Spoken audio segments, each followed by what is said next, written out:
नमस्कार मित्रों, ओम शक्ति टीवी चैनल में आपका स्वागत है। ओम शक्ति टीवी चैनल का दायित्व है, कर्तव्य है कि आपको सतपथ चुनने के नियम सूत्र बताए जाएं। तो आज हम इसी पे चर्चा करते हैं कि सच्चा रास्ता कौन सा है। जीवन को उच्चतम मापदंड अपनाने के लिए प्रेरित करने वाला रास्ता कौन सा हो सकता है। जीवन में ज्ञानवान रास्ता कौन होता है। जीवन को सुदृढ़ बनाने वाला रास्ता कौन है, जिसे सच्चा रास्ता कहते हैं। जहां कष्ट नहीं, जहां दुख नहीं, जहां तितिक्षा नहीं, जहां राग नहीं, जहां द्वेष नहीं, जहां करुणा है, जहां प्रेम है, जहां स्नेह है, ऐसा रास्ता।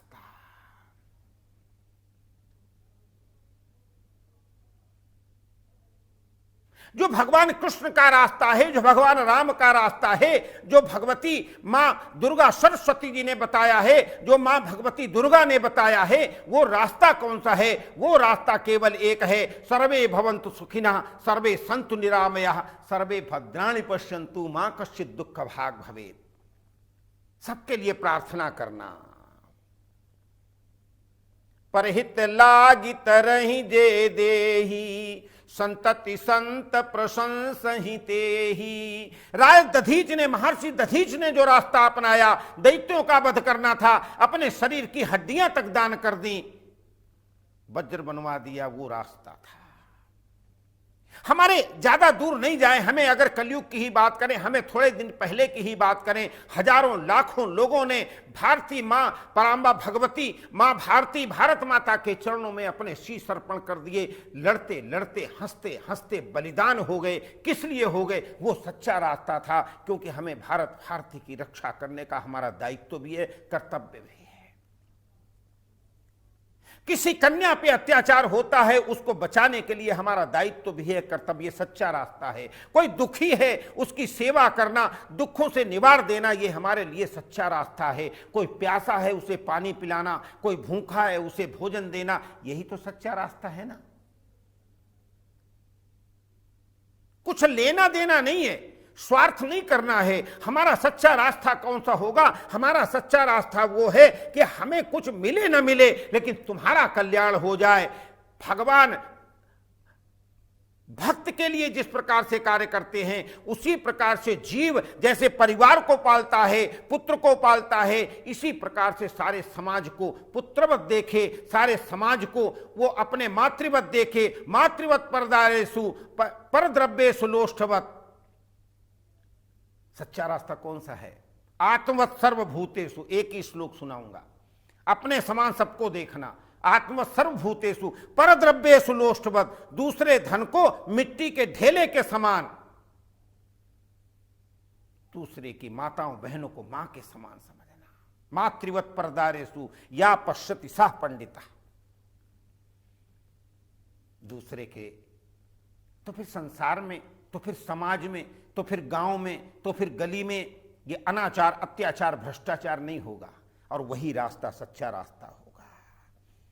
कौन सा सच्चा रास्ता? और बता दूं, मुझे तोड़ लेना बनमाली, उस पथ पर देना तुम फेंक, मातृभूमि पर शीश चढ़ाने जिस पथ जाएं वीर अनेक। ये फूल की कामना है, और यही कामना हमारी होनी चाहिए कि अगर समाज के लिए कोई काम में आ सके हमारा शरीर, अगर देश के लिए काम में आ सके, अगर परिवार के लिए काम में आ सके।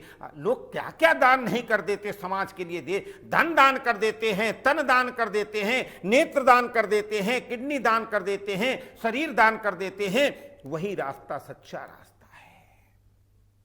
इसलिए सतपथ पर चलते हुए